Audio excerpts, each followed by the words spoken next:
Good morning, my dear brothers and sisters.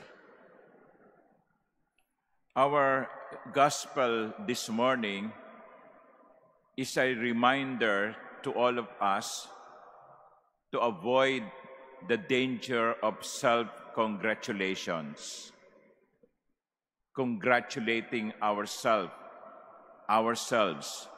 for what we have done. In this simple and short gospel, the Lord is reminding us of the danger of self-entitlement. I did this, and therefore, I deserve this. How many times have we heard it said, "Oh, congratulations, you deserve it. Very good. I congratulate you on your promotion. You deserve it. Wow, there is an increase in your salary. You deserve it. You got honors in the school. You are the valedictorian.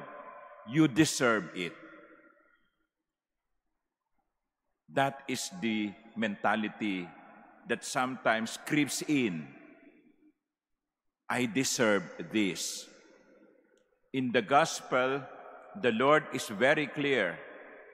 You don't deserve anything because everything is gift. Kasi kahit sa panalangin, kumisan yan ang panganib. Nagdadasal ako sa makatwid, dapat maging mabuti sa akin ng Diyos. Nagsisimba ako, kaya dapat dinggin ng Diyos ang aking panalangin.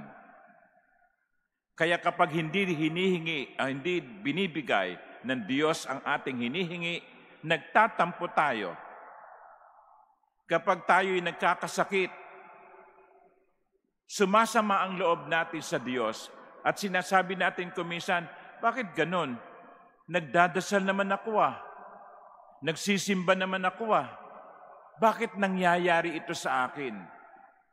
Bakit ako? Kasi ang iniisip natin, dahil naging mabuti tayo sa Diyos, dapat maging mabuti ang Diyos sa atin. Anong sabi ng Panginoon sa Ebanghelyo? When you have done all you have been commanded to do, just say, well, we are unprofitable servants. We have just done what we are obliged to do. Ginawa lamang namin ang aming tungkulin. Kung bigyan tayo ng gantimpala, salamat sa Diyos. Kung walang tinanggap, salamat pa rin. Ang mahalaga ay ginawa natin ang inaasahan sa atin. Nagpapakabuti ba tayo para maging mabuti ang Diyos sa atin? Hindi.